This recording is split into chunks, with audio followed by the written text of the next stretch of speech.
Assalamualaikum warahmatullahi wabarakatuh. Innal hamdalillah nahmaduhu wa nasta'inuhu wa nastaghfiruh wa na'udzu billahi min shururi anfusina wa min sayyiati a'malina. May yahdihillahu fala mudilla lahu wa may yudlil fala hadiya lahu. Ashhadu an la ilaha illallah wahdahu la syarika lah wa ashhadu anna Muhammadan abduhu wa rasuluh. Ya ayyuhalladzina amanu taqullaha haqqa tuqatih wa la tamutunna illa wa antum muslimun. Ya ayyuhan nasu taqu rabbakumul ladzi khalaqakum min nafsin wahidah wa khalaqa minha zawjaha wa batha minhuma rijalan katsiran wa nisaa'a wattaqullaha alladzi tasaaluna bihi wal arham innallaha kana 'alaykum raqiba. Ya ayyuhalladzina amanu taqullaha wa qulu qawlan sadida yuslih lakum a'malakum wa yaghfir lakum dhunubakum wa man yuti'illaha wa rasulahu faqad faza fawzan 'azima. Amma ba'd, fa inna asdaqal hadithi kitabullah, khairal hadi hadi Muhammadin sallallahu alaihi wasallam, wa syarral umuri muhdatsatuha wa kullu muhdatsatin bid'atun wa kullu bid'atin dhalalatun wa kullu dhalalatin finnar. Bapak-bapak yang saya muliakan, ibu-ibu yang dirahmati oleh Allah Subhanahu wa taala, syukur kita kehadirat Allah Rabbul Alamin, Allah Ta'ala yang senantiasa memberikan kita rahmat dan nikmatnya, sehingga pada kesempatan ini kita dapat bersua kembali di rumah Allah.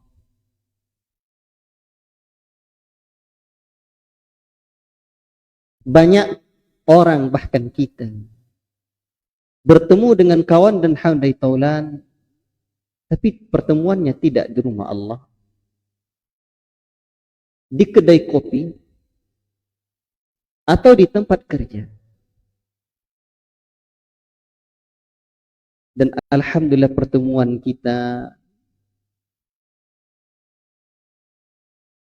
di tempat yang mulia yang disebutkan oleh Rasul sallallahu alaihi wasallam, "Idza marartum bi riyadil jannah farta." Apabila kalian lewat di taman surga, maka nikmati taman itu. Para sahabat bertanya, apa itu taman surga ya Rasulullah? Halaqul dzikr.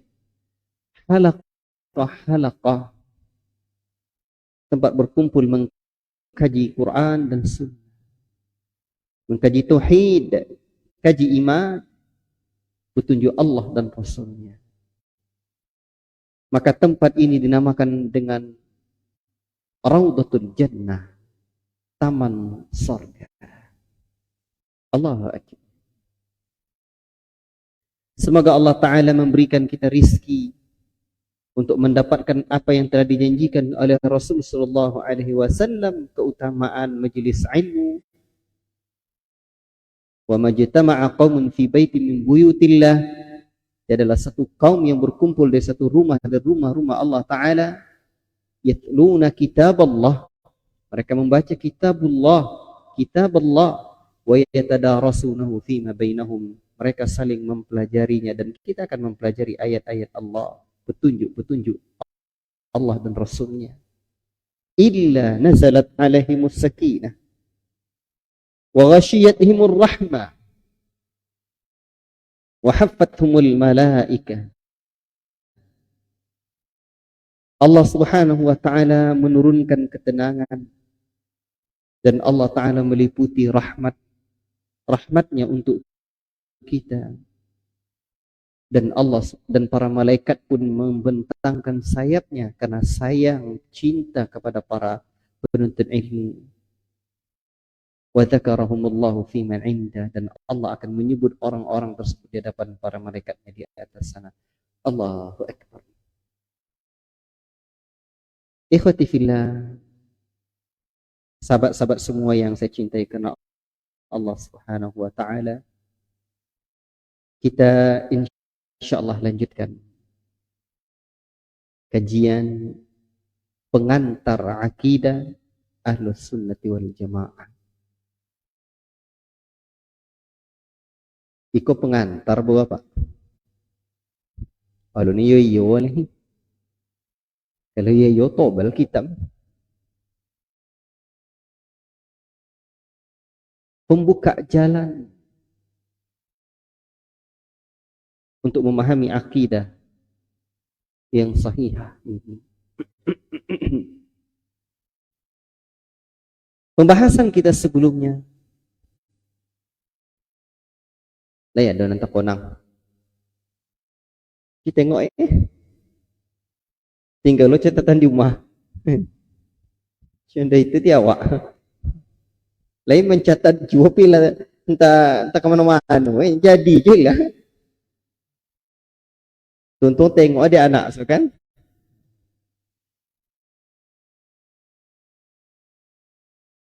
Sumber rujukan akidah Ahlus Sunnati wal Jamaah. Kan itu petang. Dia boleh ingat. Sumber kesesatan itu ada dua. Satu berdalil dengan yang bukan dalil. Kedua, itulah jadi muhaddis nenek rumah. Berdalil dengan yang bukan dalil. Dalil itulah agama kita. Ada masail, ada dalailnya, ada permasalahan hukumnya, ada dalilnya. Baik. Dalil itu menjadi sumber. Apa dalil itu? Quran, Sunnah, ijma' para ulama salafun as-salih. Al-Quran Al-Karim itulah sumber akidah kita. Allahu Akbar. Di dalam Al-Quran surah Al-An'am ayat 38 Allah sebutkan ma farratna fil kitabi min syai'. Tidaklah ada sedikit pun kami alpakan di dalam kitab tersebut. Tidak ada yang Allah Ta'ala tinggalkan berupa petunjuk yang tidak ada di dalam Al-Quran. Tidak ada. Imam Qurtubi menyebutkan makna fil kitab fil lauhil mahfuz. Tetapi ada lagi makna yang lain, waqila ay fil Quran. Ay fil Quran. Yakni tidak ada satu pun yang kami alpakan yang terluput di dalam Al-Quran Al-Karim. Allahu Akbar. Ikhwati fillah. Makanya Al-Quran ini Allah Subhanahu wa Ta'ala jadikan sebagai An-Nasikh dan Al-Kamil, penghapus kitab suci sebelumnya, syariat-syariat mereka, dan penyempurna. Maka Allah Ta'ala katakan dalam surah Al-Ma'idah ayat yang ketiga, Al-yawma akmaltu lakum dinakum wa atmamtu alaikum ni'mati wa raditu lakumul Islam dinan. Pada hari ini, hari Jumat di Haji Wada, tidak lama setelah itu wafat Nabi meninggalkan alam yang bernama dunia fana ini, telah aku sempurnakan pada hari ini untukmu agamamu, telah aku sempurnakan nikmatku kepadamu, nikmatku, dan aku telah ridha Islam sebagai din untuk. Wajar Allah Ta'ala katakan, ya ayyuhalladzina amanu dukhulu fis silmi kaffah. Wahai sekalian orang-orang yang beriman, masuklah kalian ke dalam Islam itu secara menyeluruh, kafah. Baik. Ikhwati fillah, barakallahu fikum. Pada pembahasan-pembahasan sebelumnya juga sudah kita sebutkan bahwa tidak ada yang tertinggal Pak petunjuk Allah untuk kita. Dahulu pernah dikatakan kepada ada orang Yahudi berkata kepada Salman al-Farisi, pada Salman al-Farisi, laqad 'allamakum nabiyyukum sallallahu alaihi wasallam kulla syai'in hatta al-qira'ah.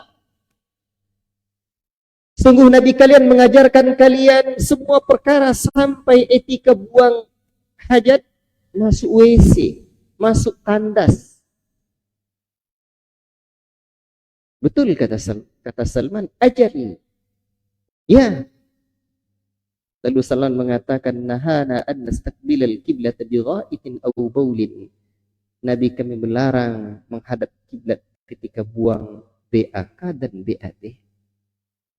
Dan Nabi melarang kami juga untuk beristinja dengan tangan kanan dan seterusnya. Adab buang air kecil. Bayangkan, adab buang air kecil dan buang air besar diajarkan dalam agama kita ini. Apalagi yang lain, yang besar dari itu. Demikian pun Abu Dzar Al-Ghifari radhiyallahu ta'ala pernah menyebutkan, tarakana Rasulullah sallallahu alaihi wasallam wa ma ta'irun yatiru bi janahihi illa 'indana minhu 'ilmun. Rasul sallallahu alaihi wasallam tinggalkan kami. Tidaklah satu burung pun yang terbang di udara dengan mengepakkan kedua sayapnya, melainkan kami memiliki ilmu yang telah diajarkan Nabi. Berarti ilmu burung tobang. Apa ilmu burung tobang? Apa kio-kio? Karena Abu Dzar menyebutkan Rasul ajarkan kami, tidaklah burung terbang melainkan apa? Kami punya ilmunya. Berarti ilmu burung tobang. Ketua kocek-kocek dulu dia sehinggalah masuk mimpi. Masuk sen masuk kami. So tobang ke awak asoh. Jadi itu maksudnya seperti firman Allah dalam soal Mulk, ma yumsikuhunna illa rahman. Apa ilmunya burung terbang tuh?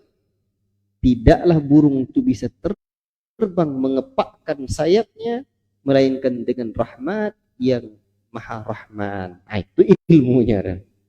Jadi tidak akan bisa burung terbang kecuali dengan rahmat zat yang maha pemilik rahmat. Allahu Akbar. Ikhwati fillah, seperti itu kondisinya. Artinya Al-Quran itu lengkap selengkap-lengkapnya.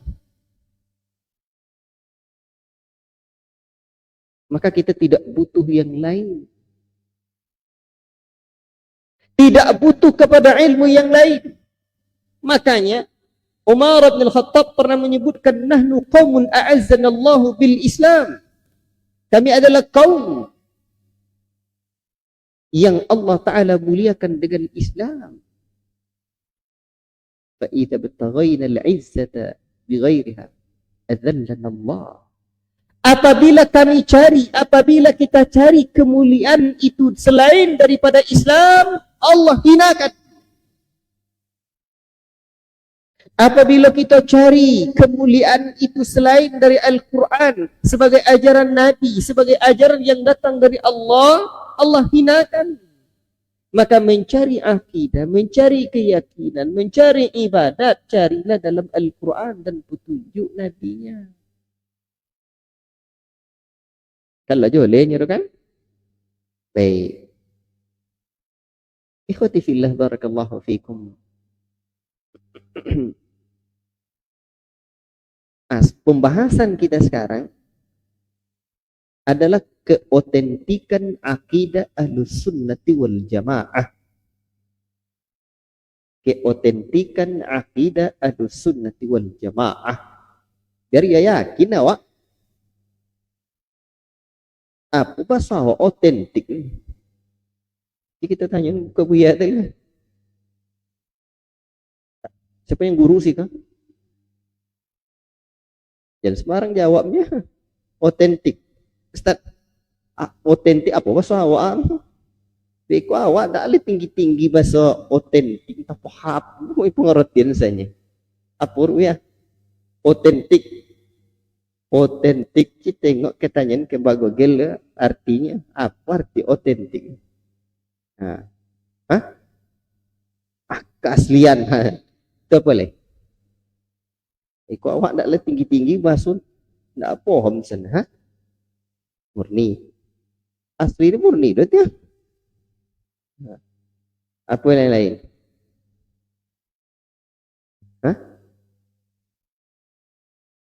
Sesuai dengan fakta.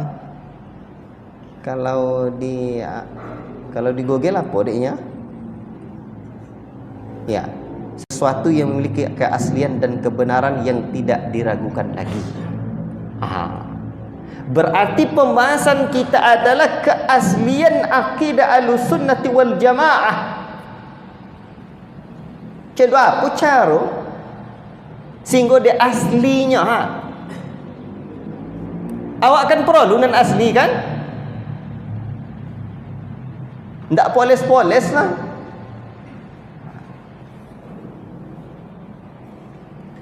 Ikhwati fillah barakallahu fikum. Jadi inilah pembahasan kita pada kesempatan ini. Omir ndak omor ada yang ndak asli. Ndak asli omir. Apalagi cinta orang rumah dah asli cinta kang nanya. Tu mak dia dah. Palsu. Dah ada orang yang mau yang palsu. Tanya. Akidah Ahlussunnati wal Jamaah asli.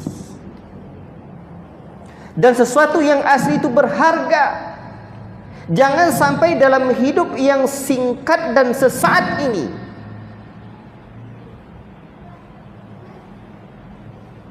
serta yang sekali kita mendapatkan sesuatu yang palsu. La ilaha illallah. Ya ada yang palsu, Ustaz, ada. Makanya kaji awak sebelumnya kata Nabi, walladzi nafsu Muhammadin biyadihi la taftariqanna ummati ala 73 firqatan. Sungguh demi jiwa Muhammad berada di tangan Allah, la taftariqanna ikul lam itu nama kata Buya dulu kami ngaji lam taukid, dulu nun taukid dujung apa artinya? Betul-betul berpecah belah umat ni menjadi 73 golongan. Kulluhum finnar, semuanya terancam dengan neraka illa millatan wahidah, kecuali satu golongan. Siapa tu? Ma ana alaihi al-yauma wa ashabi. Siapa yang berprinsip dengan prinsipku hari ini dan para sahabatku. Jadi berarti kita mencari yang asli, terancam. Baik. Bapak Ibu yang dimuliakan oleh Allah Subhanahu wa taala. Jadi akidah Ahlussunnati wal Jamaah yang diwariskan Nabi, itulah yang kita cari. Dan akidah Ahlussunnati wal Jamaah itu sumber rujukannya adalah Al-Quran, Sunnah dan ijma' para ulama generasi salafun salih, generasi terdahulu. Dan hebatnya kitab-kitab akidah Ahlussunnati wal Jamaah itu telah terbukukan, dibukukan. Itulah cara Allah dengan hikmahnya Allah menjaga agama ini. Ini agama kondak Muhammad yang menjaga orang. Yang menjaga secara hakikinya adalah Allah.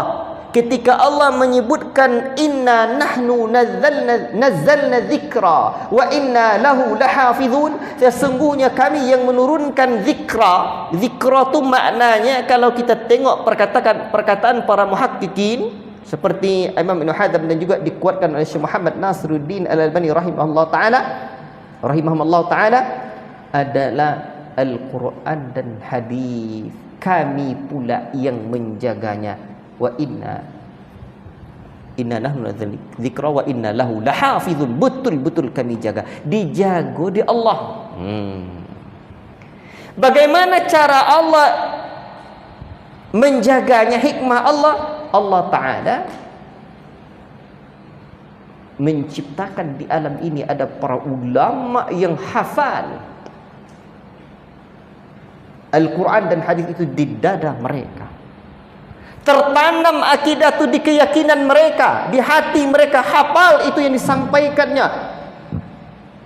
Bertemu dari dua bibir hingga dua bibir murid-murid mereka. Mereka belajar dari guru, mereka duduk bersimpuh, turun-temurun.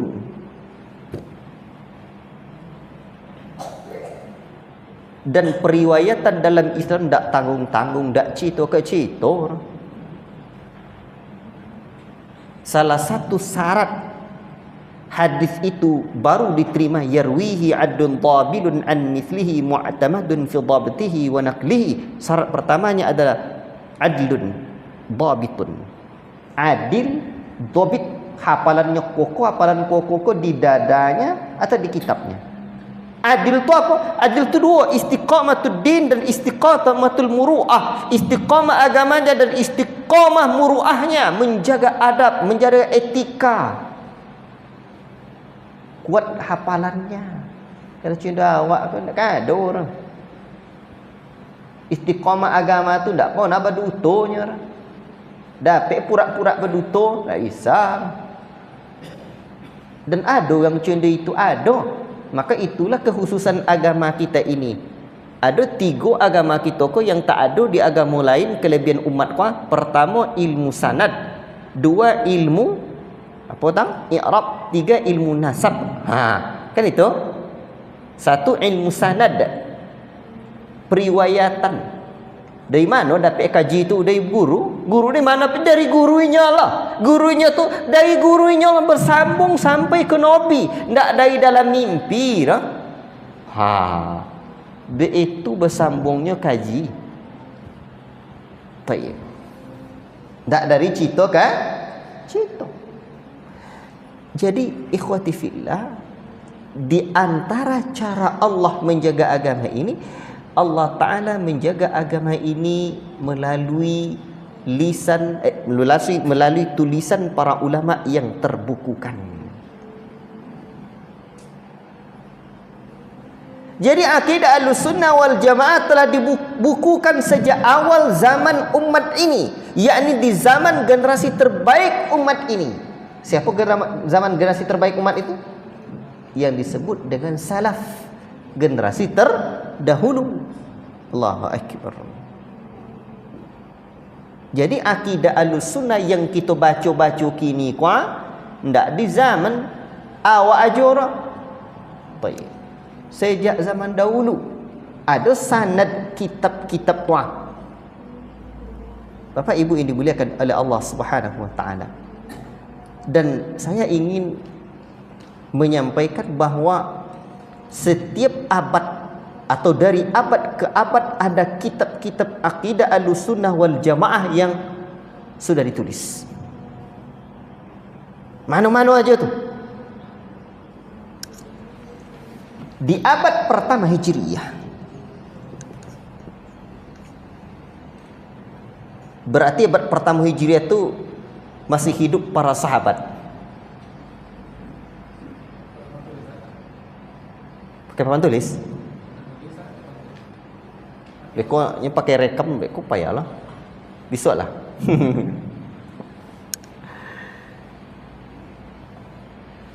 Akidah Ahlussunnah wal Jamaah itu sudah terbukukan dari abad ke abad. Jadi saya tengok kitab-kitab awak ha.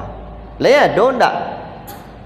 Iyo akidah Ahlussunnah. Jadi menengok orang Ahlussunnah dan tidak tengok rujukannya apa. Dan untuk menilai ustaz kau lah Ahlussunnah atau tidak katanya. Apalagi ustaz godang. Nanti bertanya-tanya oleh Ahlussunnah ustaz kau tidak. Tengok akidah yang diajarkannya kitabnya apa? Tidak mungkin seorang ustaz besar tidak mengajarkan akidah. Dan ciri dakwah Ahlussunnah itu dua, berdakwah di atas ilmu dan berdakwah kepada akidah, terutama tauhid. Baik. Jadi Ahlussunnah berpegang teguh dengan sunnah. Di awal-awal abad atau 1 Hijri,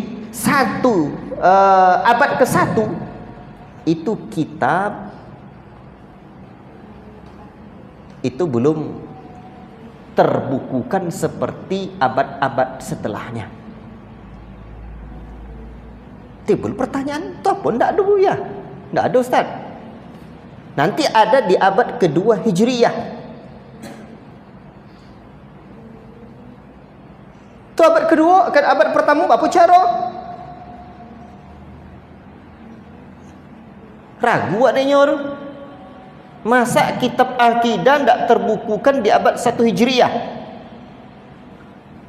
Wallahu ta'ala a'lam bis-shawab. Silakan mungkin ditanya dan dicek lebih dalam lagi. Cuman yang saya ketahui, terbukukan itu mulai abad kedua Hijriyah. Abad 1 Hijriyah belum terbukukan seperti buku yang cenderung kita kini kuah. Itu apa cara? Berarti akidah mereka para sahabat tidak sistematis.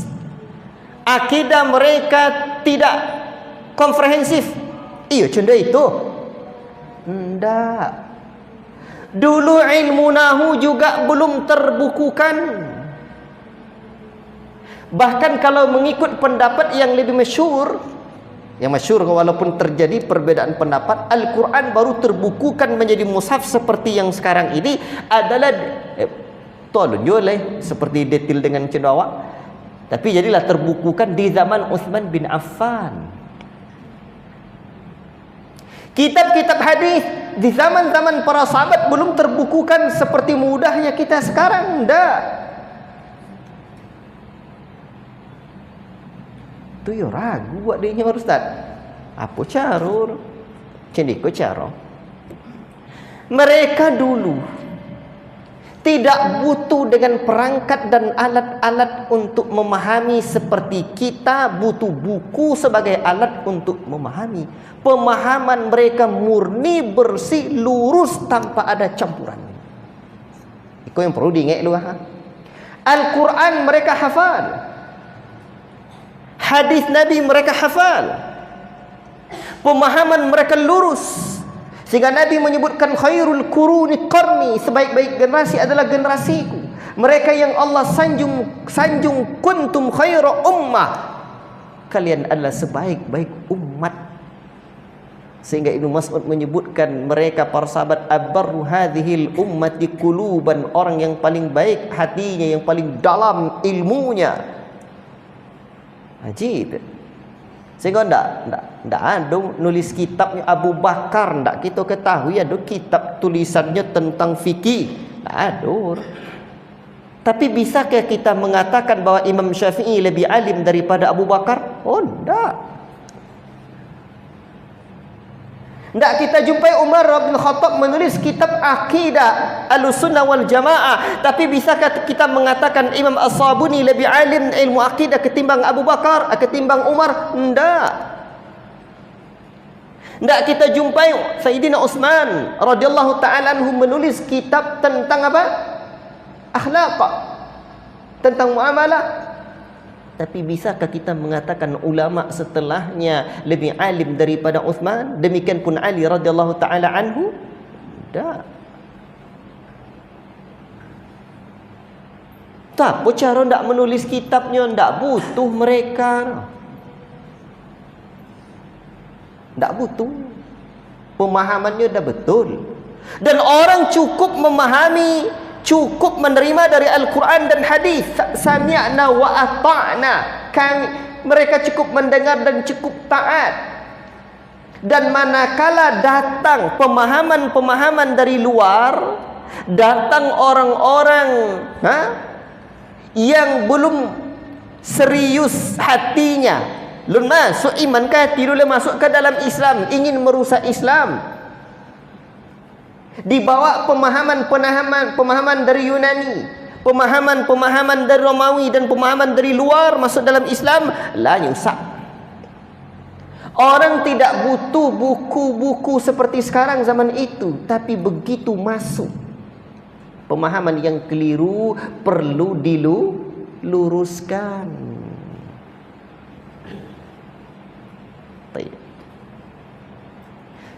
Dulu tidak ada ilmu qiraah, ilmu bacaan, ilmu tajwid, tidak ada, sebab bacaan orang dah betul.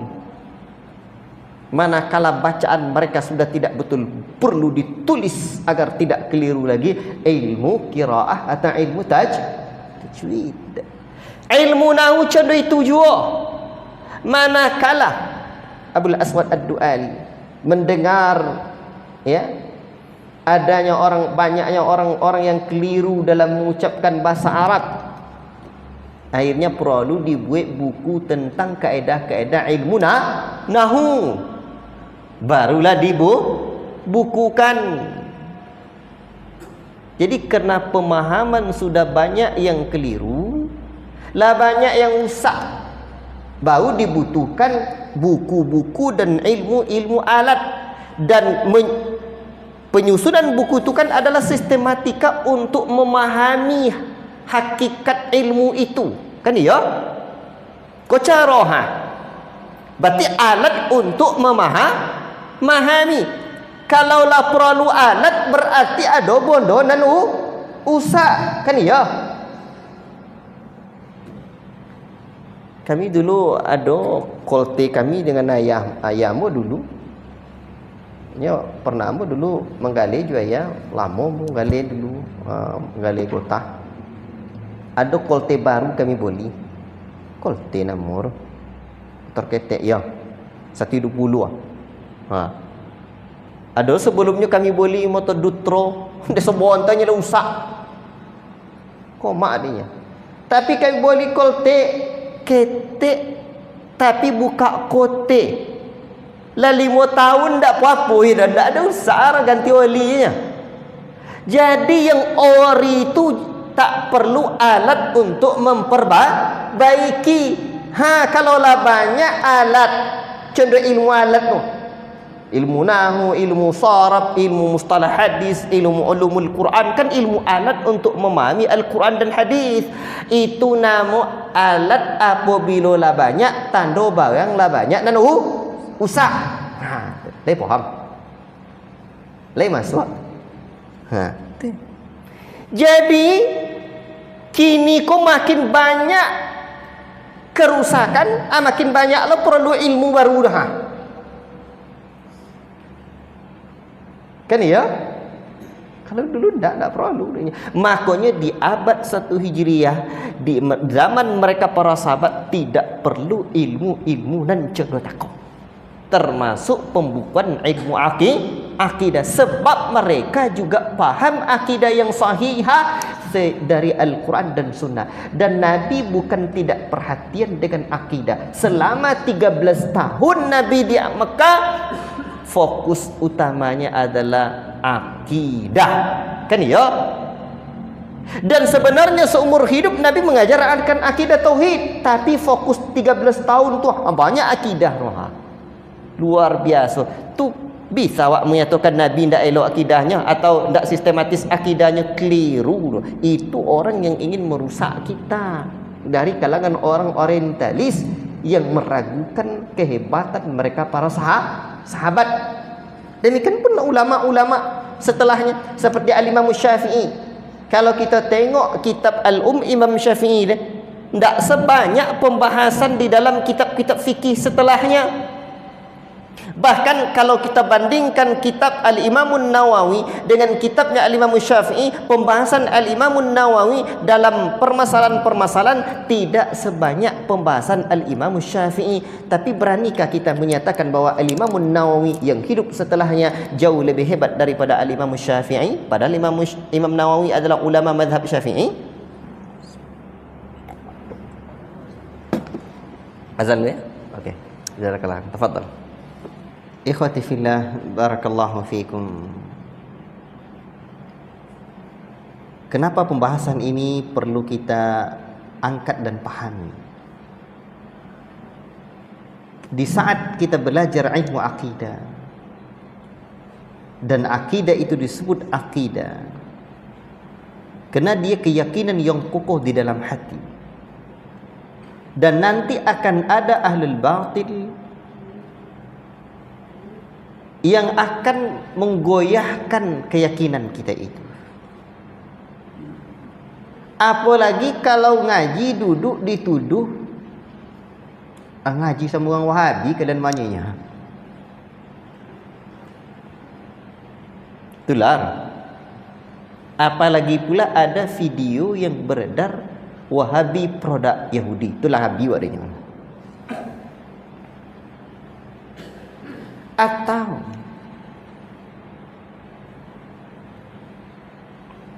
berbagai macam isu. Siapapun yang hobi membaca atau sedikit membaca dan terpelajarlah. Mungkin ada baca buku seperti Aqidah Ahlussunnati wal Jamaah,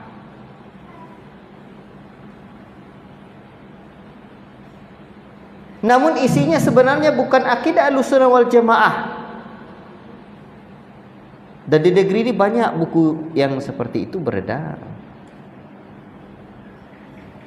Saya tidak usah sebutkan buku siapa dan siapa saja, karena banyak.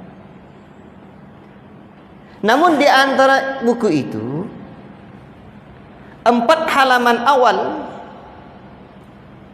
atau 3 halaman awal isinya ayat dan hadis yang menjadi dalil akidah salaf, akidah Ahlussunnah wal Jamaah. Khairul quruni qarni, thumma alladhina yalunahum, thumma alladhina yalunahum. Sebaik-baik generasi adalah generasiku, kemudian satu kurun lagi setelahnya, kemudian satu kurun lagi setelahnya. Tapi setelah halaman itu nanti akan disebutkan idza utliqa bi ahli sunnati fal muradu bil asy'ariyah wal maturidiyah. Apabila disebut ahlu sunnah maka adalah Asy'ari dan Maturidi, seperti dalam buku Aqidah Ahlussunnah wal Jamaah karya Kiai Haji Sirojuddin Abbas rahimahullah ta'ala. Berarti kalau macam itu, kalau tidak Asy'ari, tidak Maturidi, tidak Ahlussunnah kan? Itulah mulai poniong. Kalau kita lanjutkan bacanya lagi, Kiai Haji Sirojuddin Abbas juga ada sebuah lontarannya. Kata beliau begini, sekarang orang banyak berkembang mazhab salaf atau akidah salaf.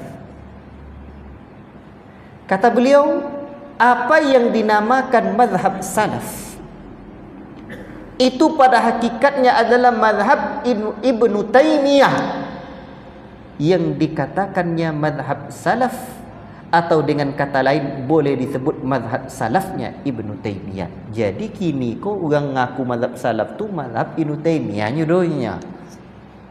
Tak mazhab salaf yang zaman Nabi dan para sahabat dulu dah.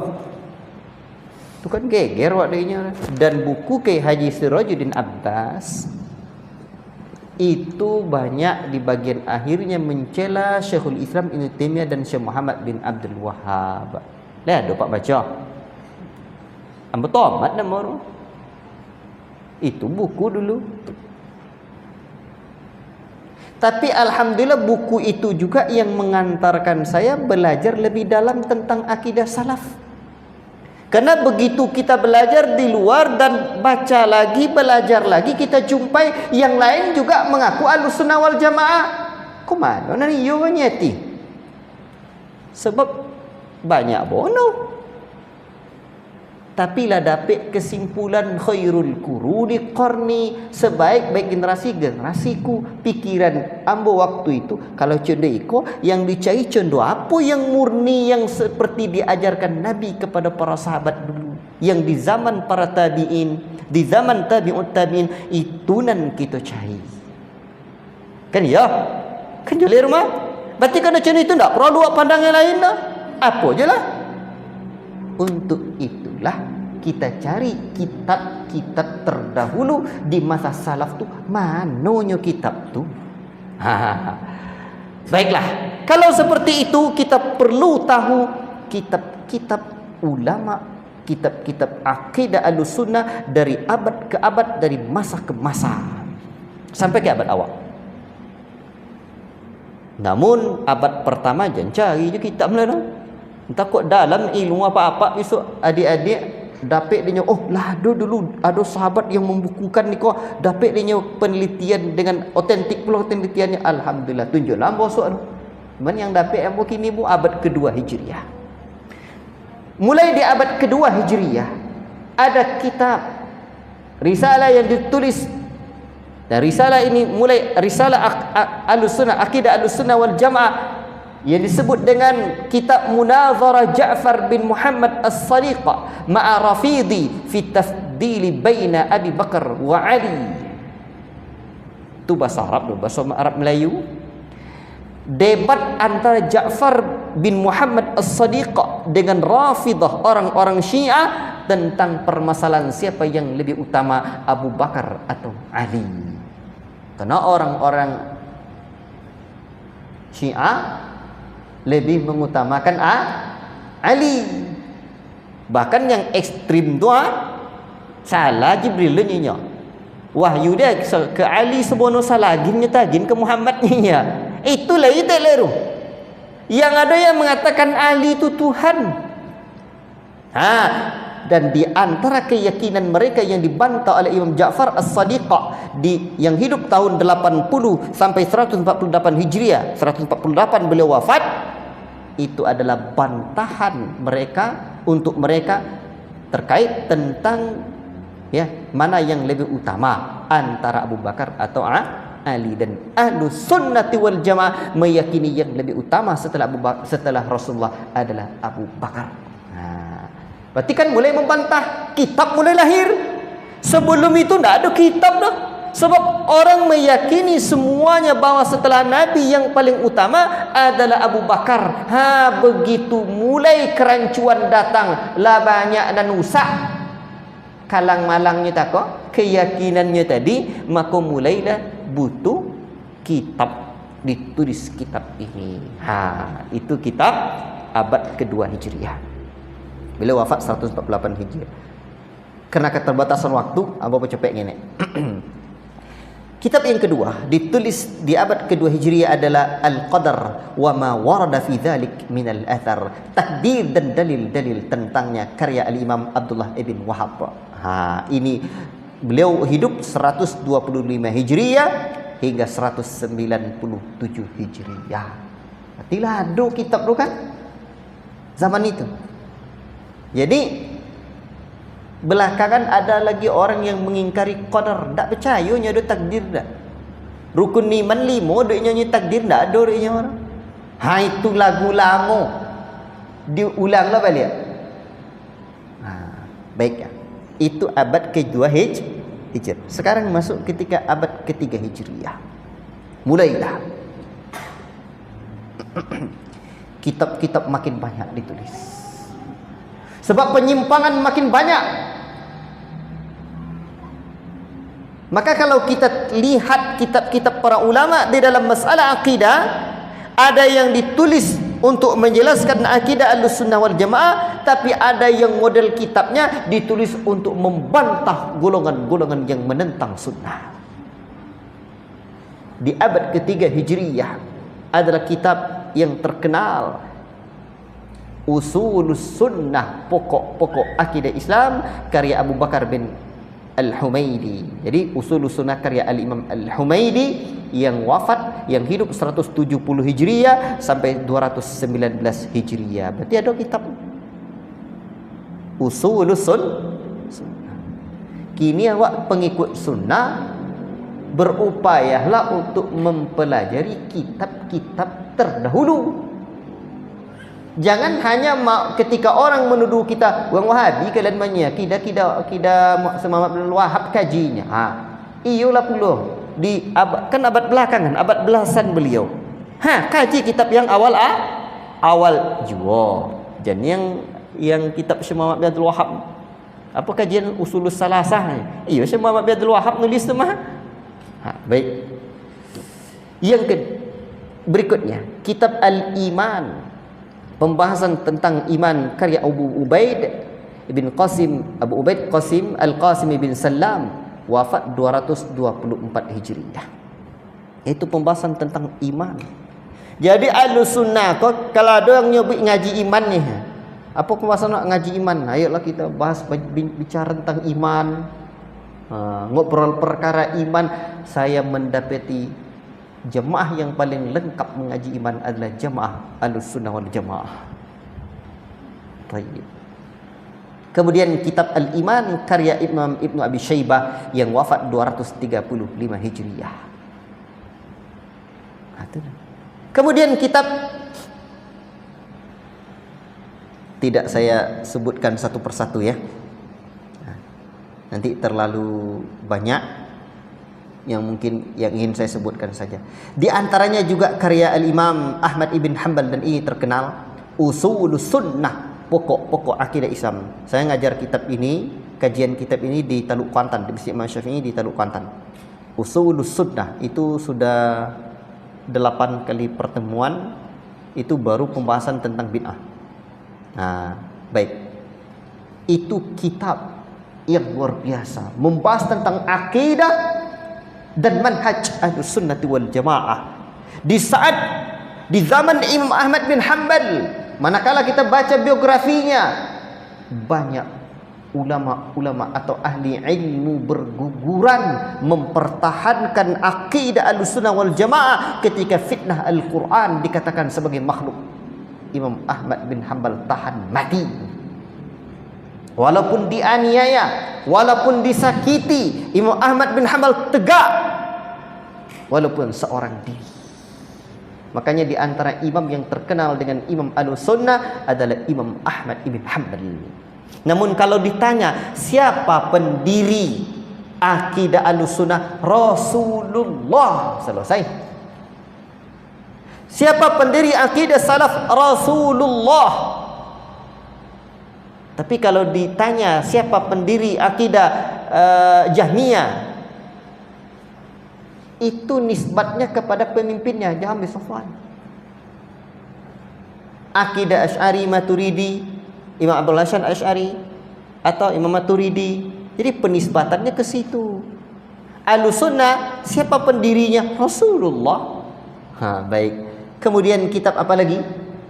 Di antara kitab ya, Imam Ahmad wafat 241 Hijriyah.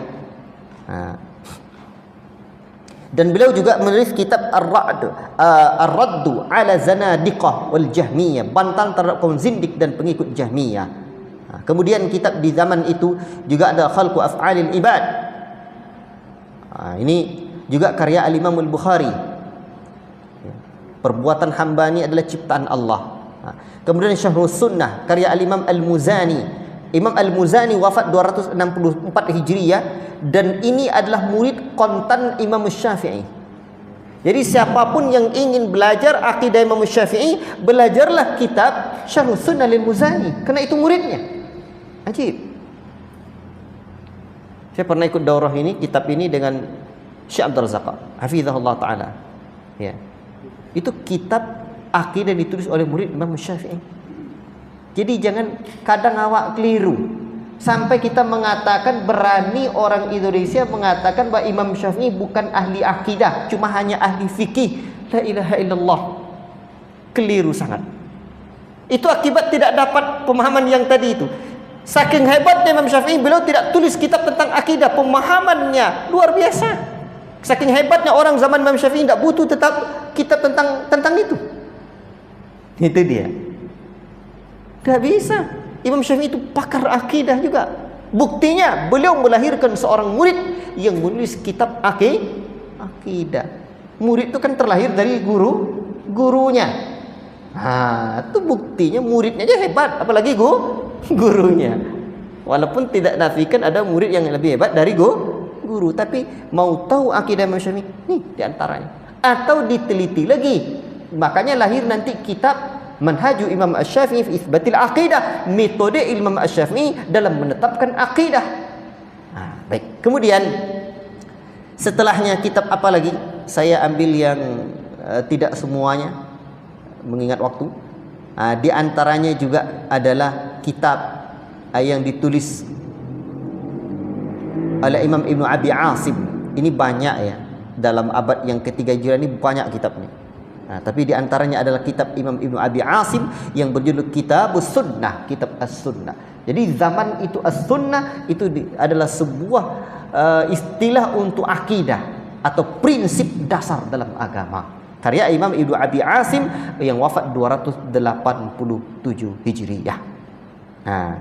Dan Imam Syafi'i, saya balik ke Imam Al-Muzani tadi. Imam Muzani adalah kitab bermadhab Asy-Syafi'i. Itu dia. Makanya kalau ada yang mengatakan bahwa madhab Syafi'i, tapi akidah tidak akidah Syafi'i, tidak akidah Syafi'i, kurang apa Imam Syafi'i? Dan kita mengkaji kitab ulama, kitab akidah yang bermadhab Syafi'i juga untuk membantah orang yang mengatakan bahwa kita tidak bermadhab Syafi'i atau tidak memuliakan mazhab Syafi'i. Tayyib. Kemudian kitab As-Sunnah karya Imam Al-Marwazi Asy-Syafi'i. Ini juga kitab yang ditulis oleh ulama mazhab Syafi'i di dalam masalah akidah yang wafat 294 Hijriah. Sekarang masuk kita ke 4 Hijriah. Karena saya berharap nanti sampai ke abad kita. Ada lagi kitab yang ditulis oleh Imam Ibnu Jarir At-Tabari, kitab Sharihus Sunnah, jelasnya akidah Islam. Imam At-Tabari wafat 310 Hijriah. Lado tu kitab Sharihus Sunnah tentang akidah. Kemudian juga ada kitab Tauhid wa Itsbat Sifatir Rabbi Azza wa Jalla. Ini karya Al-Imam Ibnu Huzaimah Asy-Syafi'i, juga karya ulama bermadhab Syafi'i yang wafat 311 Hijriah. Maka kalau ada orang yang mengatakan akidah, kalian akidah bau-baunya, agama bau dan dibawa, mengaji kitab. Seperti yang saya ceritakan dulu. Dulu dilipet kain tu, saya mengatakan tak boleh jual beli dalam masjid, bongi-bonginya kan boh. Ini masalah zakat dulu, jangan boleh jual-jual boy, mau lama sojiknya. Dibawa adanya kitabnya tadi, bukunya. Bukunya. Ya buku lama bukunya. Ketika itu ada buku kitab Riyadhus Shalihin. Kau buku kan dulu dari buku apa arahnya bah? Tak tahu lo cakap dia nyale. Buku apa aku lebih dulu pada kitab apa arahnya bah? Karya penulisnya lebih duluan, karya Al-Imam Nawawi. Nanti dalam Riyadhus Shalihin ada hadis yang menjelaskan Rasulullah sallallahu alaihi wasallam anil bai' fil masjid. Rasul melarang jual beli dalam masjid. Tak bawa masoji no. Dia teh. Baik, ala kulli hal. Kemudian Kitabus Sunnah karya Imam Ibnu Khalal Al-Hambali 311 Hijriah. Kemudian kitab Al-Ibana an Usulid Diyanah. Ikunya kitab Imam Abul Hasan Al-Asy'ari. Jadi Imam Abul Hasan Al-Asy'ari itu ada 3 marhalah hidupnya. Pertama, akidahnya adalah akidah Mu'tazilah. Tobatnya, tapi sayang masih terpengaruh pemahaman Kullabiyah. Baru terakhir akhir-akhir hayatnya menulis kitab, dan di antara kitabnya yang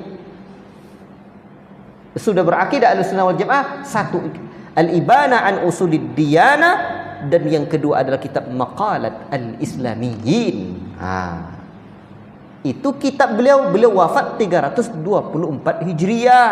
Jadi kalau betul kita bermazhab akidah dengan akidah Asy'ari sungguh sangat keliru sebenarnya kalau kita tidak belajar kitab Imam Asy'ari yang dua nih. Itu kitab di akhir hayatnya, atau jangan-jangan kitab sebelum menjelang akhir hayat beliau yang diyakini. Baik. Apa lagi? Nah, ini mudah-mudahan ngaji awak tahu berkesinambungan sampai ngaji ke kitab itu yang diharapkan itu. Kemudian kitab Syarhus Sunnah karya Al-Imam Al-Barbahari yang wafat 329 Hijriah. Kemudian kitab Asy-Syari'ah karya Al-Imam Al-Ajurri Asy-Syafi'i, kau imam mazhab Syafi'i juga. Kemudian karya I'tiqad Ahlussunnah wal Jamaah karya Imam Abu Bakar Al-Ismaili yang wafat, Ibnu Huzaimah tadi wafat 360, karya Imam Al-Ajurri tadi wafat 360 Hijriah. Kemudian Imam Abu Bakar Al-Ismaili ini 331 Hijriah. Lalu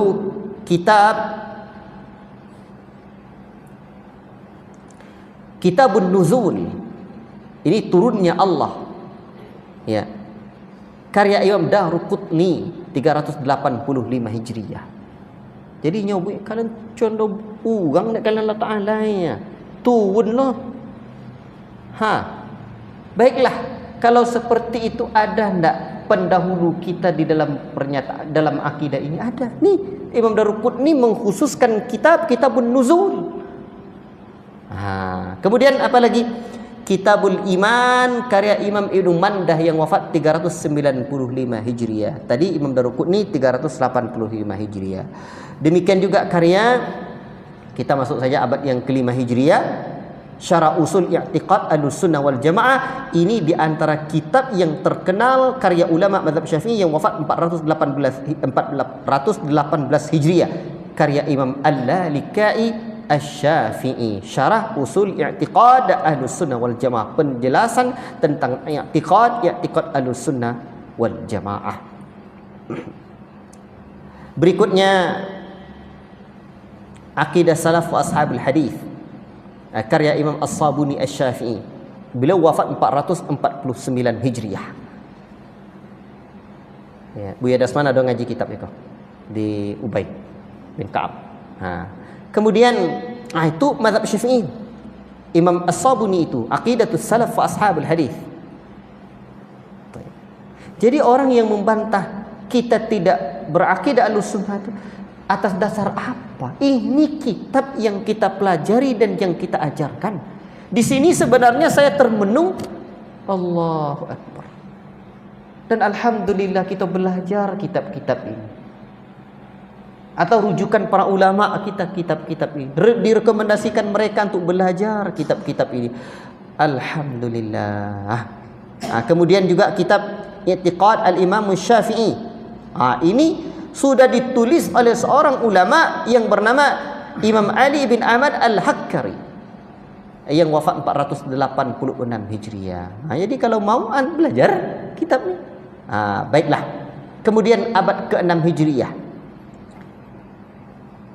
Di abad ke-6 Hijriah ada juga kitab yang membahas tentang Al-Hawadith, Kitabul Hawadith wal Bid'ah. Penjelasan tentang hal yang baru dalam agama dan bid'ah, karya Imam Abu Bakar At-Tartusi.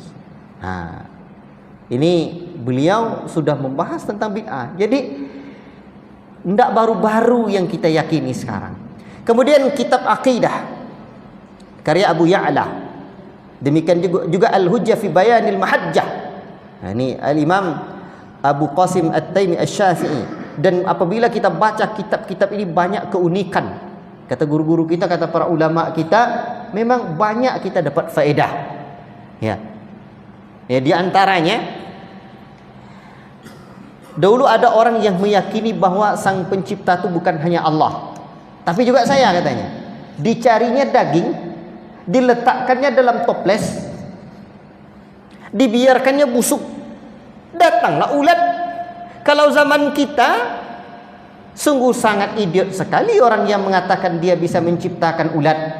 Tapi Allah Ta'ala bisa menciptakannya, dan bisa lah dan membuat ulatkannya. Dia mengaku bisa menciptakan ulat. Bayangkan tuh. Tapi ada ulama yang hebat di zamannya ini. Tadi betul kamu menciptakan ulat itu? Betul. Kalau begitu tunjukkan berapa, coba sampaikan berapa ekor jumlahnya. Halatamunung. Tunjukkan yang jantan dan betinanya berapa. Dan apa kamu kasih dia makan? Sudahlah jatuh tempo lo ci ayam. Konela ci ayam. Hanya itulah. Jadi demikianlah kalau para ulama sudah mendatangkan hujahnya. Jadi dalam kitab-kitab yang seperti itu ada pembahasan itu. Kemudian abad ke-7 Hijriah ada kitab Lum'atul I'tiqad. Ini karya Imam Ibnu Qudamah.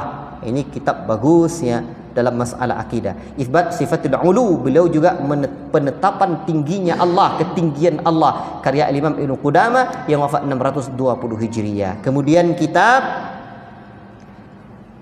di abad yang ke-7 ya, ada lagi juz'un fi dzikri i'tiqad salaf fil huruf wal aswat. Ini karya Imam Nawawi, akidah salaf mengenai huruf dan suara, kalamullah. Kemudian abad ke-8 Hijriah. Abad ke-8 Hijriah, di sinilah baru Syekhul Islam Ibnu Taimiyah ada.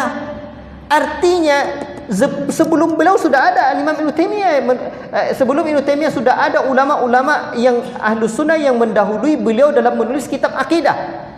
Tetapi di zaman beliau banyak penyimpangan dan beliau seorang ulama yang luas ilmunya, maka beliau tulis kitab-kitab akidah yang luar biasa. Di antara kitabnya Akidah Al-Wasithiyah, Bayan Talbis Al-Jahmiyah, membongkar tipu muslihat Jahmiyah dalam bid'ah dan ilmu kalam. Dan ini karya Syekhul Islam Ibnu Taimiyah yang wafat 728 Hijriah, dan beliau memang alim luar biasa. Ketika orang Jahmiyah ingin bantah dan konco-konconya ingin membantah beliau, ingin mengajak beliau debat, akhirnya beliau tidak mau. Saya tidak mau debat katanya.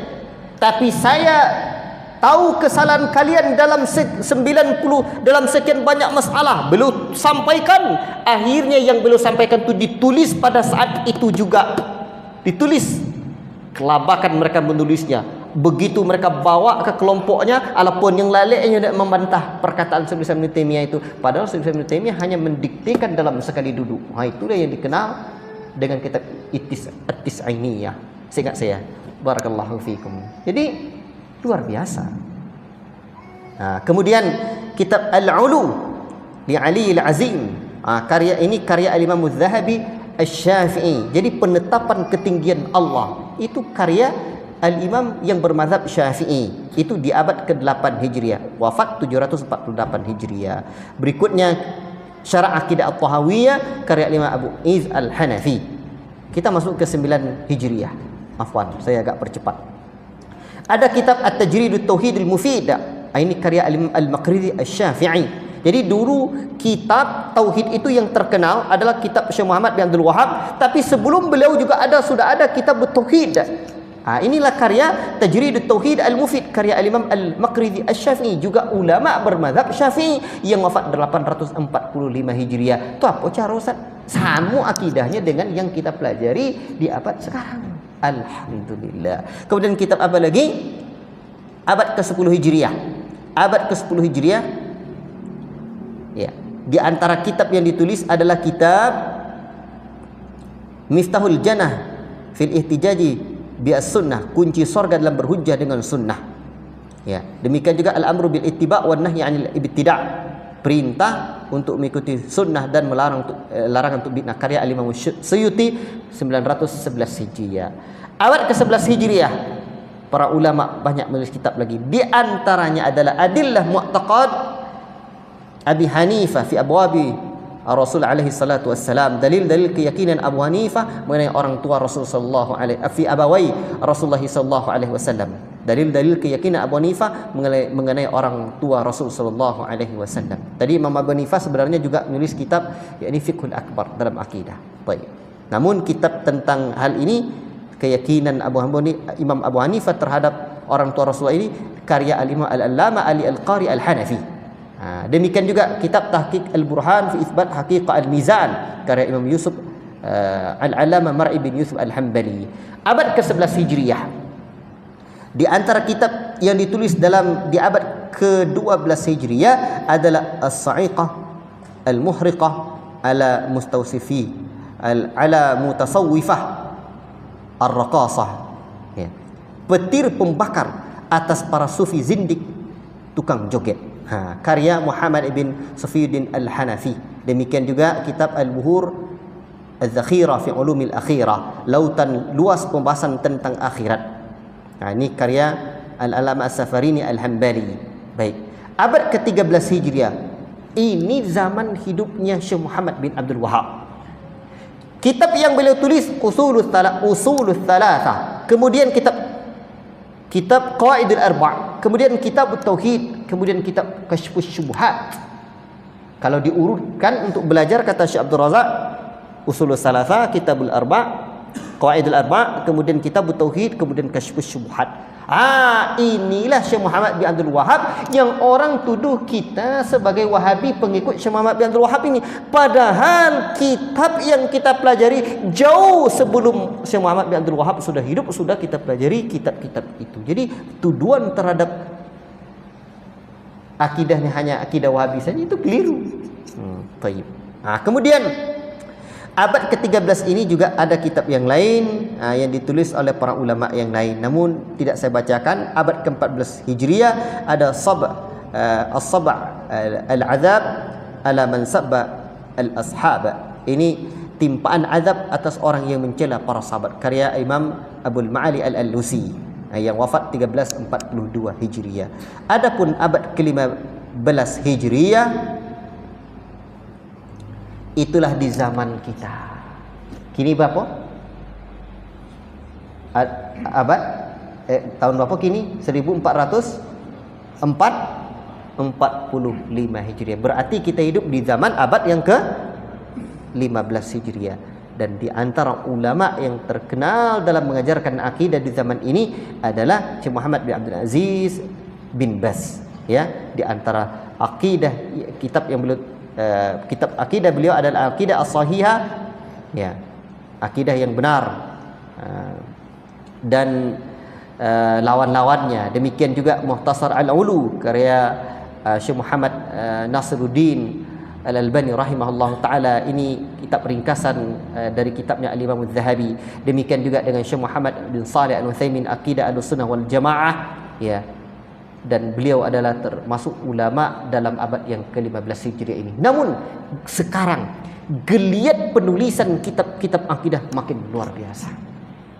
Apalagi manakala, ya, mahasiswa-mahasiswa di tingkat magister dan doktor menulis tesis dan disertasi itu lebih lengkap lagi meneliti tentang akidah-akidah para ulama sebelumnya. Memang ulama-ulama sebelumnya ada yang tidak menulis kitab akidah, tapi tidak mungkin mereka tidak memiliki dan tidak mengajarkan akidah. Maka ditulislah, ditelitilah semua kitab-kitabnya. Bagaimana cara menentukan akidah mereka? Diteliti, dibaca semua kitab-kitabnya, diambil poin-poin akidah yang mereka sampaikan, sehingga nanti didapatkan seperti manhaj Imam Asy-Syafi'i fi itsbatil aqidah. Metode Imam Asy-Syafi'i dalam penetapan akidah seperti karya Syekh Muhammad bin Abdul Wahab Al-Aqil. Dan demikian juga yang lain.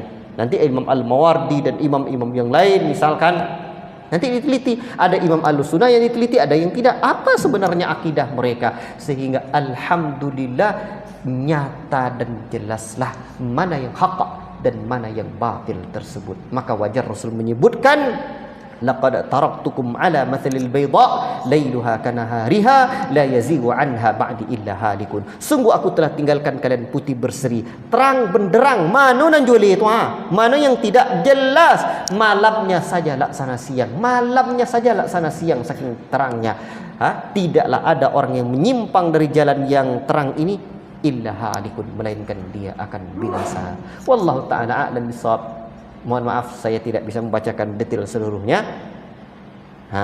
Dan saya ini tulisannya Abdullah Zain. Silakan ketik di internet Keautentikan Akidah Ahlussunnah wal Jamaah, dan dengar kajian beliau, ada 2 file MP3 di kajian.net.